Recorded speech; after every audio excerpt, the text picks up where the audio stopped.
कुछ एक झूठ हमारे दिमागों में बैठा दिए जाते हैं। जैसे आप सब ने यह कथा पढ़ी होगी कि एकलव्य का अंगूठा कटवा लिया द्रोणाचार्य ने, पढ़ा है ना आप सब ने? पर यह बताइए कितनों ने महाभारत में स्वयं पढ़ा है? मेरे विचार से हम में से किसी ने भी कभी महाभारत में वह प्रसंग पढ़ा ही नहीं होगा एकलव्य वाला। और अगर हम यह भी विनम्रता से पूछे कि महाभारत के कौन से चैप्टर में है, तो भी शायद हम में से किसी को ध्यान नहीं होगा कि महाभारत के वन पर्व में एकलव्य का उल्लेख है। मगर देखिए मार्क्स और मैकाले का प्रभाव कि हमारे दिमागों में ऐसा भरा हुआ है कि हम ग्लानि से आबद्ध हैं बगैर पढ़े हुए। अब मैं आपसे कहूंगा, जाइएगा, जाकर पढ़िएगा। अवेलेबल हो तो इंटरनेट पे जाके सर्च कर लीजिएगा, ना हो तो जो महाभारत सीरियल आया था उसका एपिसोड जाके यूट्यूब पे देख लीजिएगा। कि किस्सा ये था कि जब आपको चाहे आपने कथा सुनी होगी कि कुत्ते का मुंह बाणों से भर गया था जो एकलव्य ने तीर चलाए थे, और जब वह तीर अर्जुन निकालते हैं तो उस कुत्ते के मुंह में एक खरोंच तक उस बाण से नहीं आई होती है, तो वो चौंक जाते हैं क्योंकि ये सामान्य तीर नहीं है। उन्होंने कहा तो दिव्य अस्त्र है कि मुंह में पूरा तीर से भर गया मुंह और इसके बाद भी एक खरोंच नहीं आई। आप कहेंगे दिव्यास्त्र का मतलब क्या?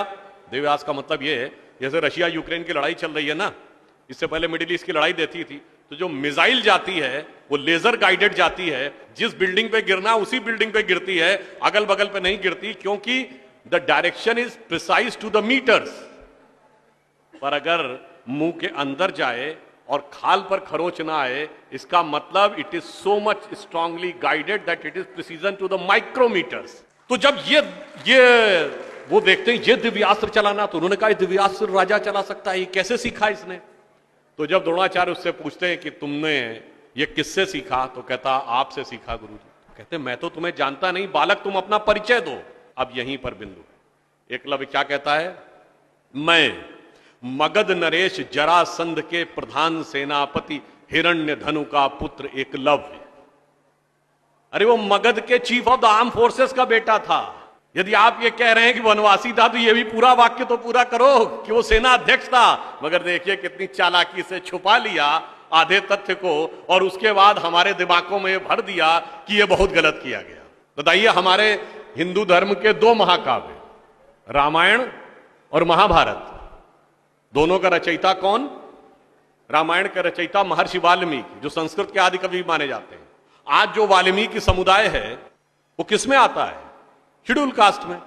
महाभारत के रचयिता और वेदांत और मीमांसा के रचयिता महर्षि वेदव्यास, जिनकी मां मछुआरिन थी, वह समुदाय किसमें आता है? कुछ राज्यों में, दिल्ली में शेड्यूल कास्ट में, यूपी में अति पिछड़े में। तो मेरे भाई संत रैदास, नामदेव, कबीर, दादू, ये सब पूज्य संत हुए, फिर भी हमारे दिमागों में ये भरा जाता है।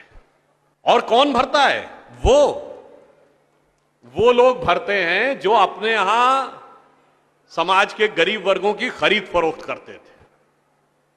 और आपको यह भी बात बता दूं, जब हम कभी अपने यहां कहते हैं फॉरेन ट्रेवलर्स ने दिखाओ क्या लिखा है, तो मैं यह बात आपसे कहता हूं, इसको भी जाके चेक कर लीजिएगा।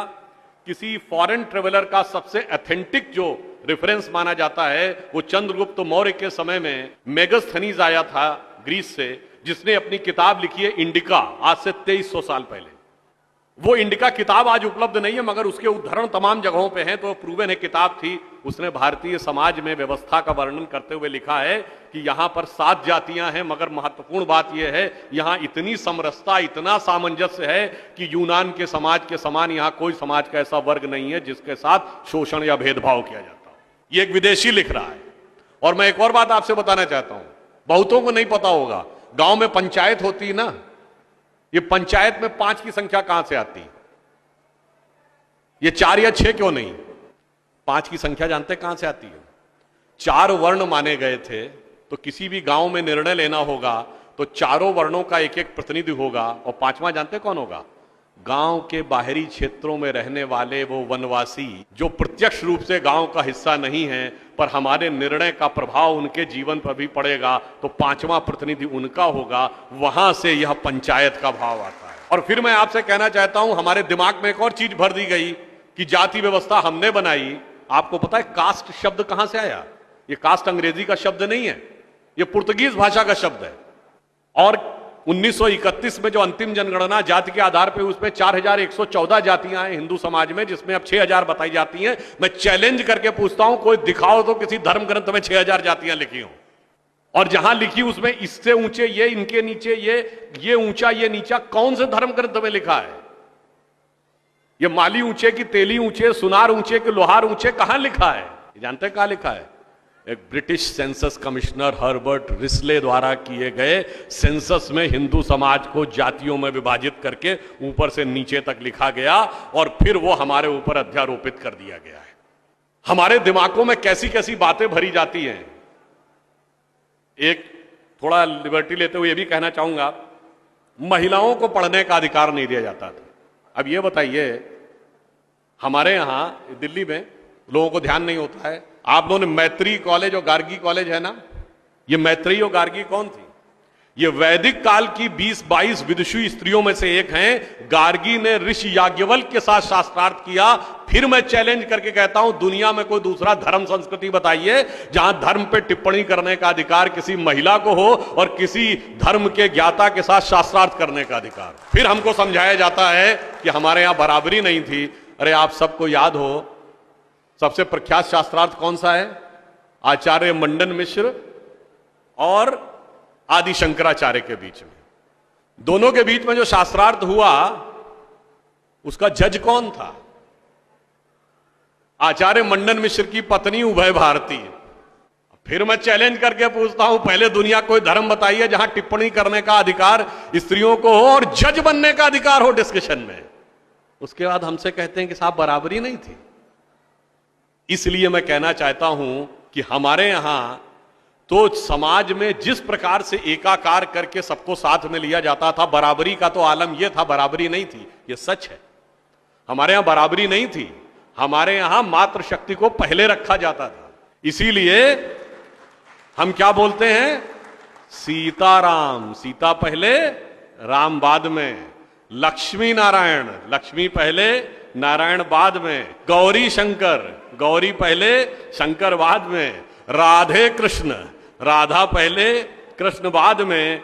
माता पिता, माता पहले पिता बाद में। और इसीलिए हमारे जितने भी प्रतीक हैं, भारत भी माता है, धरती भी माता है, प्रकृति भी माता है, गीता भी माता है, गंगा भी माता है, गाय भी माता है, गायत्री भी माता है। और ये केवल कोई आध्यात्मिक धार्मिक बात नहीं है, वर्ल्ड की डॉक्यूमेंटेड हिस्ट्री में अगर पहली बार कोई वुमेन रूलर रही है तो गुप्त वंश के समय में 4वीं शताब्दी में प्रभावती गुप्त ने शासन किया है। उसके बाद अहिल्याबाई होलकर, रानी दुर्गावती, रानी झांसी, वो सब तो आपने बहुत सुना होगा। अब वो लोग आके हमको समझाते हैं कि बराबरी नहीं